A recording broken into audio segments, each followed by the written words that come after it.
이준 목사의 신앙 에세이. 이 시간에는 두란노 침례교회를 담임하시는 이준 목사님의 말씀입니다.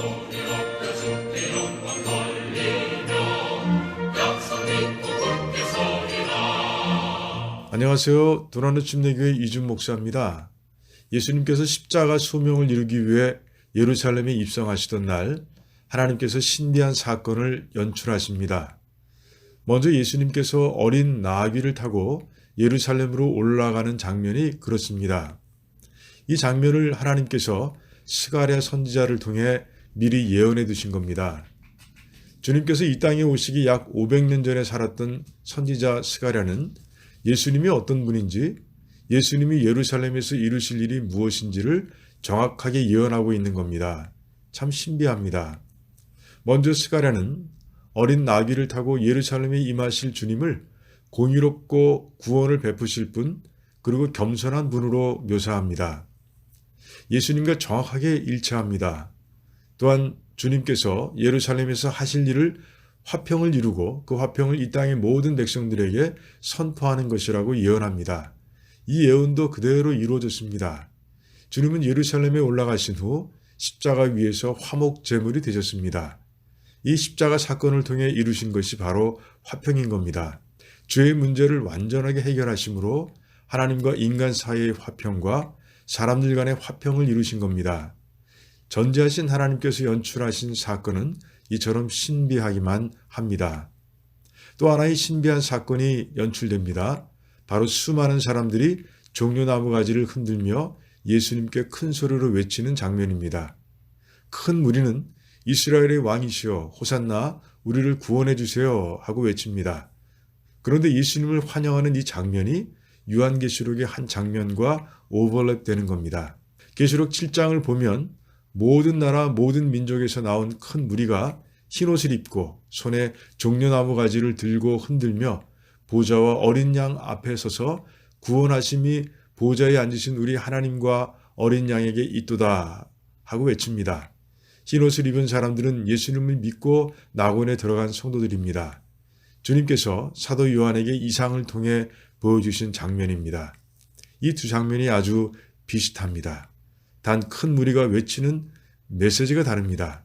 예루살렘의 무리들은 주님께 자기들을 구원해달라고 외치고 있는데 계시록의 낙원 속 무리들은 자기들을 구원해 주셨다고 외치는 겁니다. 그러니까 이 두 장면은 구원이라는 연결고리로 단단히 묶여 있는 겁니다. 이 신비한 연출을 통해 하나님께서는 독생자 예수를 통해 구원을 이루셨다고 온 땅에 선포하신 겁니다. 하나님의 시간을 초월한 신비한 연출이 우리에게 주는 메시지는 분명합니다. 복음의 확고한 증인이 되라는 겁니다. 큰 무리가 예수님을 환영하는 모습을 보고 예수님을 끝까지 배척하고 예수님의 사역을 끝까지 방해하고 예수님을 죽일 계획까지 세우던 바리새인들은 풀이 죽어서 이렇게 말합니다. 우리가 하는 일이 쓸데없다. 보라 온 세상이 저를 좇는도다. 그런데 이렇게 큰 무리가 모여 예수님을 환영하게 된 원인이 뭘까요? 공생애 중 예수님께서 행하신 기적을 체험한 사람들과 특히 죽은 지 나흘이 지나 부패가 시작된 나사로를 살리신 장면을 본 사람들 때문입니다. 이들이 예수님을 확실하게 증거했기 때문입니다. 우리는 더 큰 기적을 체험한 증인들입니다. 예수님을 믿고 영원한 생명을 얻었기 때문입니다. 그런데도 이 시대엔 보라 온 세상이 예수를 좇는도다 하고 외치는 소리가 들리지 않습니다. 이유는 분명합니다. 구원받은 하나님의 자녀들이 침묵하거나 오히려 세상을 닮은 모습으로 살아가고 있기 때문입니다. 기적과 같은 은혜를 체험한 성도들은 이제 일어나 복음을 증거하는 참 제자들이 되어야 합니다. 그래서 주님의 증인들이 전진해 가는 곳마다 보라 온 세상이 예수를 따른다는 외침이 들리는 시대를 열어야 합니다.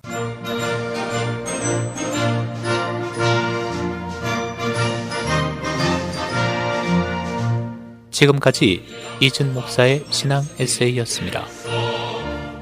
두란노 침례교회는 431 사우스 알링턴 하이츠 로드, 알링턴 하이츠에 위치해 있으며 주일 예배와 영어 주일 학교 예배가 오후 12시 30분, 새벽 기도회가 매일 오전 5시 50분, 금요 기도 모임이 금요일 오후 8시에 있습니다.